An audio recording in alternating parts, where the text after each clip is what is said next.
pelos en la lengua sin censura porque ya llegó el maestro Ricardo Sevilla, periodista independiente, escritor, columnista del diario Basta, de hecho, columnista de los diarios del grupo Cantón, fundador y conductor de su espacio en YouTube, Los Datos Duros, y orgullosamente miembro de esta familia sin censura.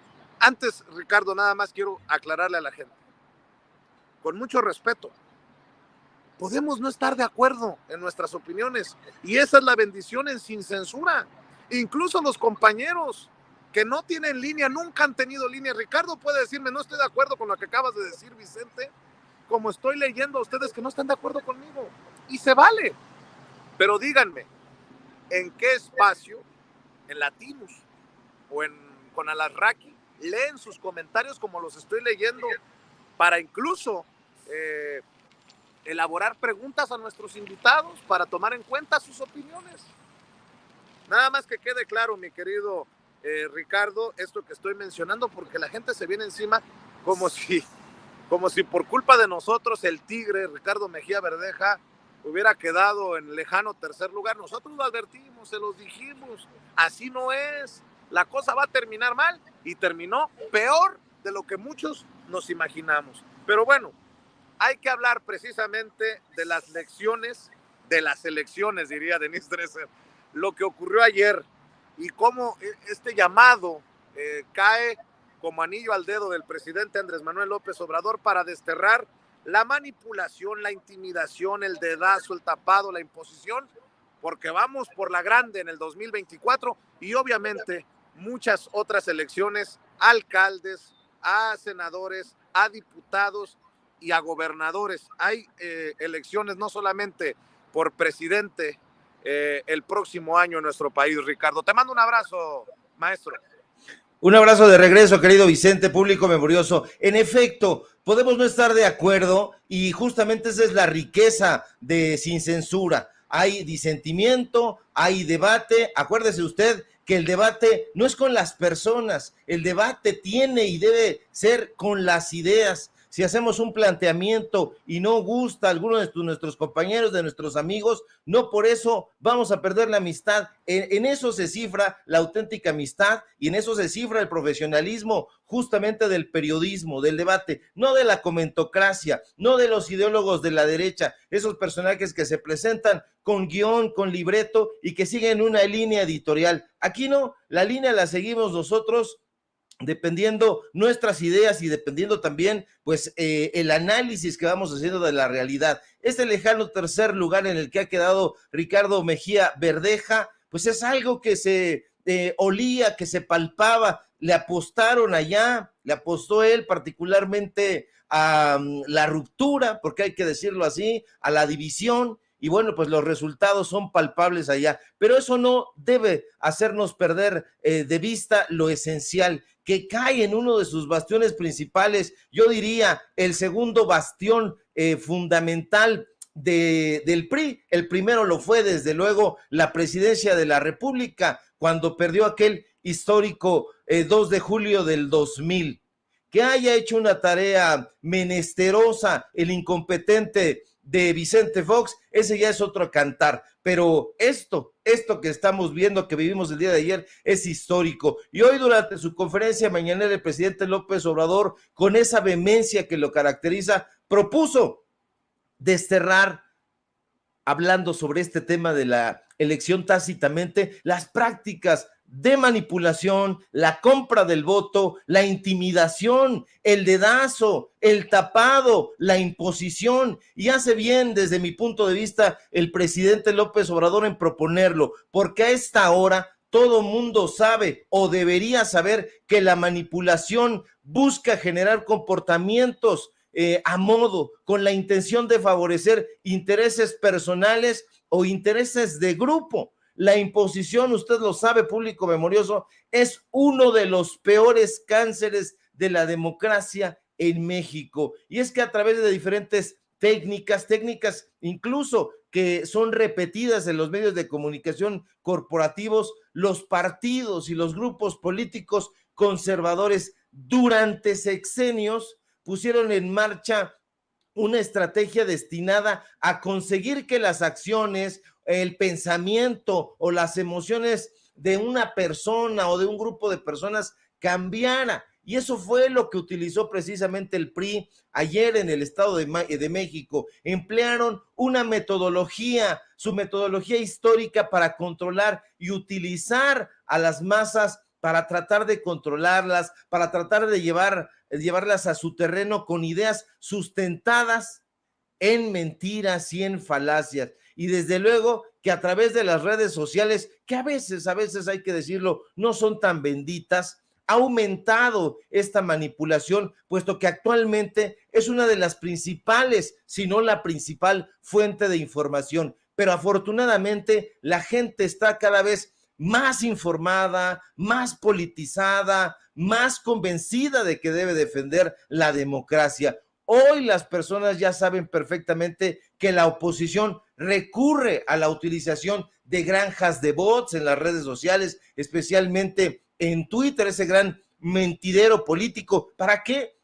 Para mantener conversaciones como si fueran incluso humanos. El pueblo ya sabe que los grupos neoliberales son capaces de dilapidar auténticas fortunas en hacer viral un tema que a ellos les interese, por chabacano que sea. Pues hoy el presidente López Obrador sugiere algo muy interesante y que valdría muchísimo la pena llevar a cabo, porque una cosa es el planteamiento y otra cosa es que nosotros hagamos la tarea, que se terminen estas prácticas de manipulación, que se termine el dedazo, esa práctica deleznable y absolutamente antidemocrática que llevaron a cabo no los panistas, porque estos personajes no hablaban de eso. En realidad, los panistas han sido la comparsa del PRI. Esto lo hacían los líderes del PRI, hay que decirlo con todas sus letras. El PAN es un partido de acompañamiento, o así lo fue, hoy ya es otra cosa, pero el presidente propone que ya no haya dedazo, un término, usted lo sabe, que solía utilizarse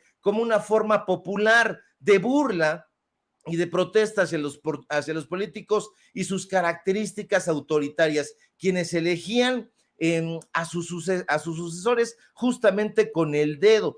Todo ello en épocas del PRI, todo ello desde 1928. No hubo, y no nos llamemos engaño, un solo presidente del PRI que no eligiera a su sucesor. Se tiene que terminar el dedazo y toda la carga perniciosa que envuelve ese término. Un término que, por cierto, salió incluso de la esfera política y hoy se emplea cuando vemos, por ejemplo, que una persona es ascendida a un cargo público o privado de forma inexplicable. Y ahí decimos, esta designación fue por dedazo. Esa persona no tenía experiencia ni conocimiento para ocupar tal o cual cargo y alguien se encargó de que ascendiera meteóricamente, prácticamente de la nada. Eso hacían los priistas, eso hacen los panistas y eso es precisamente lo que se tiene que terminar. La victoria del día de ayer en el Estado de México sobre las huestes del PRI, sobre las huestes del Grupo Atlacomulco, no es anecdótica para nada, es un hecho histórico que ya ha quedado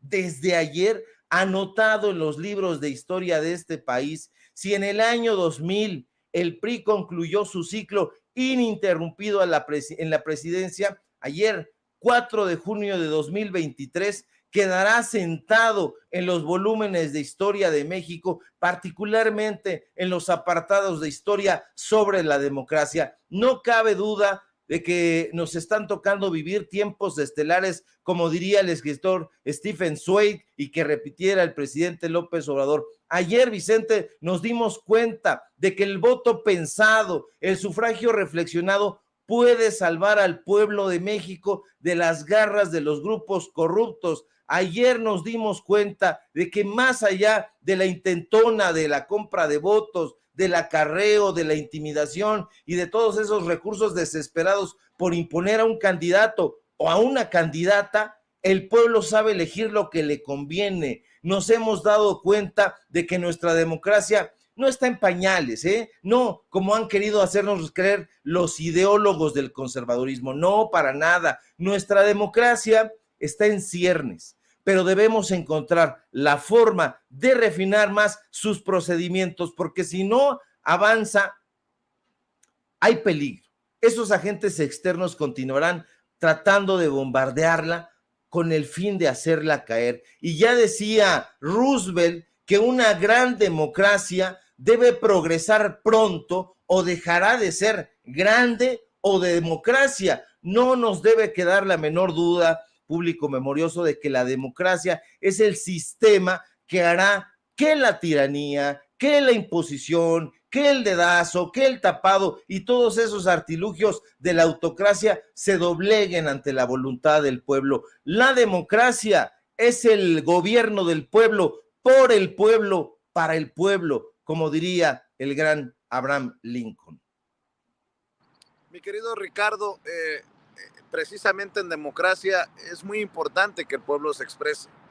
Y me da pues mucho gusto que sea aquí en Sin Censura que le demos espacio a la voz del pueblo. Por ejemplo, Vicky Sánchez dice, creer que Vicente se haya convertido en un palero de Morena. No sé si lo dice, en qué tono lo dice, pero a ver, yo estoy por la transformación de México y lo he dicho siempre. ¿Qué se espera si Morena es el que encabeza ese proceso? Que por cierto no es un cheque en blanco, acabo de decir, creo que Guadiana era el mejor candidato para Coahuila, no, pues eso es una crítica, que la asuman como la tengan que asumir los que tengan que asumirla, pero ¿qué esperan? Que en unas diga vote por Morena y en otras vote por nuestro verdugo, el PRI o el PAN o el PRD que se ha aliado a estos que nos han saqueado, es lo que yo no entiendo, pero precisamente en esta reflexión, en estos comentarios que compartes, mi querido Ricardo, luego de lo que dice el presidente Andrés Manuel López Obrador, pues hay mucho que aportar y ponerte sobre la mesa para seguir dialogando, porque es apasionante, pues, es apasionante porque en la democracia, el gobierno del pueblo, por el pueblo y para el pueblo, todos tenemos que contribuir, no solamente desde redes sociales, lo decía hace unos minutos, porque nos dejó claro el 2017 y qué bueno que no ocurrió, que no se le aplicaron a la maestra Delfina ayer, que tan importante era salir a votar como proteger el sufragio. Acuérdense lo que pasó en el 2017. Así tendrá que ser en el 2024, Ricardo, que todos participemos. Porque si bien es cierto en el 2018 la voz del pueblo fue tan estruendosa con los más de 30 millones de votos que no dio margen para los que buscaban un fraude ganar la elección en la mesa, no podían por el gran margen con el que terminó ganando el presidente Andrés Manuel López Obrador, pues que no nos sorprenda si la quieren volver a aplicar una y otra vez. Y en este 2024, pues estará y no en la boleta electoral el presidente Andrés Manuel López Obrador, porque estará el que busque ser su sucesor o sucesora, pero Andrés Manuel se retira oficialmente, pues, después de que cumpla su tiempo como presidente. ¿Voy bien o cómo ves, Ricardo? Sí, mira, Vicente, varias cosas. Primero que nada, pues sí, efectivamente, Sin Censura da voz, habla con la audiencia, eso es importante, no hay risas grabadas, todo está en vivo. Si nosotros cerramos, si nos equivocamos, pues asumimos ahí las consecuencias en vivo. La transmisión es en vivo, no tenemos prompter, no tenemos libreto, no tenemos ahí alguien soplándonos las preguntas, las respuestas. En ese sentido, pues bueno, lo que tú dices me parece acertado. Si nosotros tenemos ideas y las tenemos, nosotros asumimos esa parte, platicamos con la gente, pero por favor, el disentimiento no quiere decir que nosotros estemos en desacuerdo con tal o cual punto de vista, no, la riqueza del debate es precisamente eso, que nos podemos sentar a la mesa, podemos esgrimir nuestros argumentos, eso sobre todo, y vamos a salir adelante en la discusión, que es una discusión además para fortalecer los procesos democráticos de este país. Yo voy contigo en esta porque pienso que esto es un escenario en pequeño de lo que viene en 2024, en sus justas dimensiones. Fíjese usted, se gana el Estado de México porque se apuesta a la unión. Estaba Higinio Martínez, que también quería ser gobernador, pero finalmente depone y dice, si Delfina salió adelante, yo voy con Delfina, vamos con Delfina, se apuesta a la unión y se gana el Estado de México, pero en Coahuila se apuesta a la ruptura y entonces es un escenario completamente, digámoslo sin eufemismos, catastrófico, completamente catastrófico, por más que incluso el presidente López Obrador dijo, ¿quién ganó la encuesta? Guadiana, pues a ese apuesto yo, pero allá apostaron por la división y se perdió de manera estruendosa. El presidente López Obrador da un mensaje con esto y dice, no va a haber tapado, no va a haber dedazo, incluso los allegados dicen que yo en determinado momento voy a terminar inclinando la balanza, no es así, así que Claudia Sheinbaum, Adán Augusto López, Marcelo Ebrard, Gerardo Fernández Noroña, Monreal y quien se quiera subir a la contienda tendrá que someterse a este escrutinio del pueblo y salir avante. Él les está diciendo, ustedes van a ser los que van a ir a esa lucha. Si el pueblo considera que ustedes pueden ser tal o cual el abanderado, adelante. Los demás, si quieren que gane el movimiento, la cuarta transformación, tendrán que adherirse. ¿Por qué? Porque este escenario de ayer ha sido completamente ilustrativo. Quien apostó por la unión, ganó y de manera contundente hizo palidecer y ridiculizar a personajes como Alarraqui, como Gabriel Cuadri, que ya habían apurado ahí mensajes chabacanos absolutamente mediocres y mentirosos, que incluso Cuadri tuvo que borrar, pero en Coahuila hubo un desastre absoluto. Entonces, esto es un pequeño una pequeña práctica de vuelo para lo que viene hacia 2024. Oye, Unidos Richard, se vencerá. Oye, Richard, y precisamente sobre esto que estamos hablando, acaba de publicar Marcelo Ebrard, el secretario de Relaciones Exteriores, hace unos minutos, un video, corto video en redes sociales, con felicitaciones para Delfina Gómez y con precisiones, dice, sobre su propuesta a la dirigencia de Morena.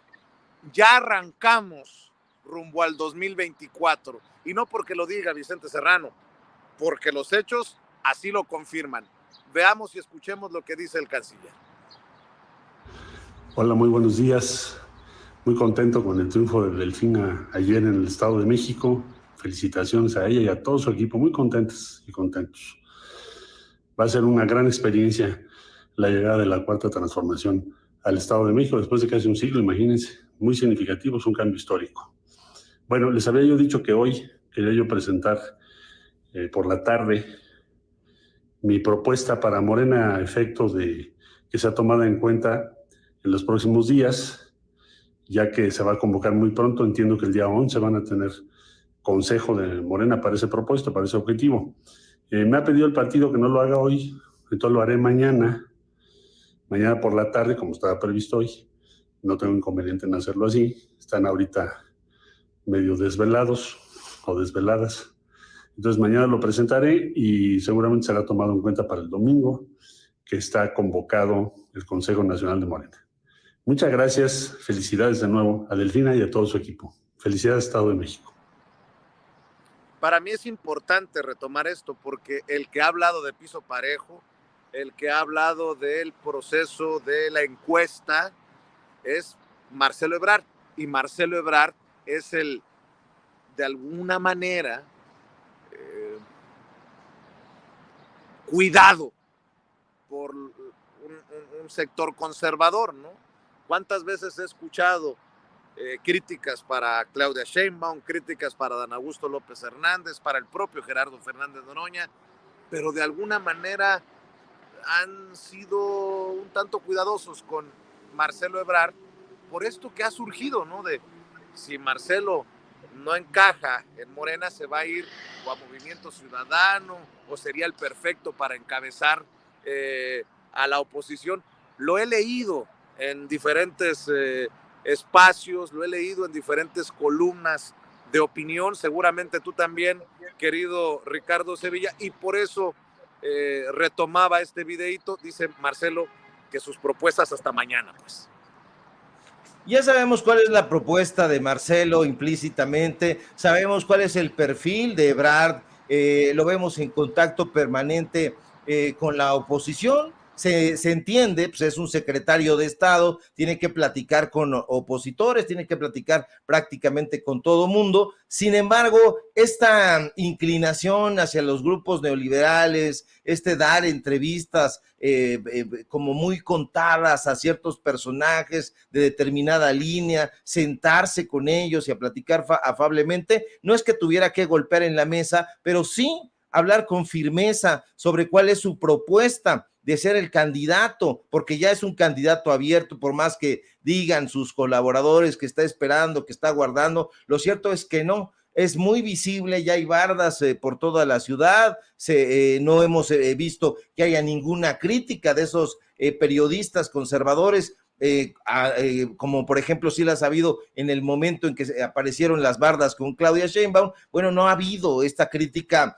de parte de estos personajes que lo han entrevistado y que él no ha dicho prácticamente por qué sí él es un buen perfil o sería un buen perfil para continuar con el proyecto de la Cuarta Transformación. Nosotros periodísticamente tuvimos un desencuentro con la Secretaría de Relaciones Exteriores, tú lo recordarás, porque alzamos la mano y preguntamos sobre el famoso caso de la agregada cultural en España, que se tiró de a loco prácticamente al presidente. El presidente había dado una instrucción, se iba a colocar ahí a una agregada cultural de origen indígena, no sucedió nunca, el canciller ni la Cancillería respondieron ante esos cuestionamientos, y eso habla un poco, digamos, de la disidencia o del poco rigor con que este personaje podría empatizar con la Cuarta Transformación. En los próximos meses tendrá que demostrar muchísimo al electorado porque él sí podría ser una buena opción para encabezar esta continuación de la Cuarta Transformación, pero en el pueblo, y nosotros tenemos contacto con el pueblo, se ve con muchísima suspicacia la candidatura o la probable candidatura de Marcelo Ebrard. No sé si él sería la pieza ideal para encabezar a la oposición. Creo que es un perfil, digamos, corporativo interesante que podría interesar a personajes como Claudio X González o a las huestes del corporativismo, más que Lili Telles, pero habrá que aguardar la propuesta que él vaya a hacer y si esta convence, pues bueno, se dará cerrada, pero si no, definitivamente creo que la gente va a seguir viendo a Marcelo Ebrard con muchísima suspicacia. Querido Ricardo, ¿por qué no cerramos invitando a la audiencia de Sin Censura, a las miles de personas que están conectadas? Ojalá que le peguemos a las 20,000 personas conectadas para que también sigan tus hilos en Twitter, para que estén al pendiente de tus columnas, para que estén al pendiente de tus espacios. Claro que sí, querido Vicente, público memorioso. Síganme, por favor, en mis redes sociales. Necesitamos esa fortaleza para el periodismo libre e independiente que practicamos. Síganme, por favor, en Twitter, @SevillaCrítico, en Facebook, Ricardo Sevilla, así nada más. Síganme, por favor, en los diarios del Grupo Cantón, en Paralelo 24, y síganme, por favor, en los datos duros. Hoy tenemos informativo en punto de las 8:30, y síganme, por supuesto, aquí en la familia Sin Censura, donde somos orgullosamente miembros y disentimos cuando haya que disentir y debatimos, pero siempre con argumentos y con ideas, no con las personas. Un abrazo, querido Vicente, y estamos pendientes a la información.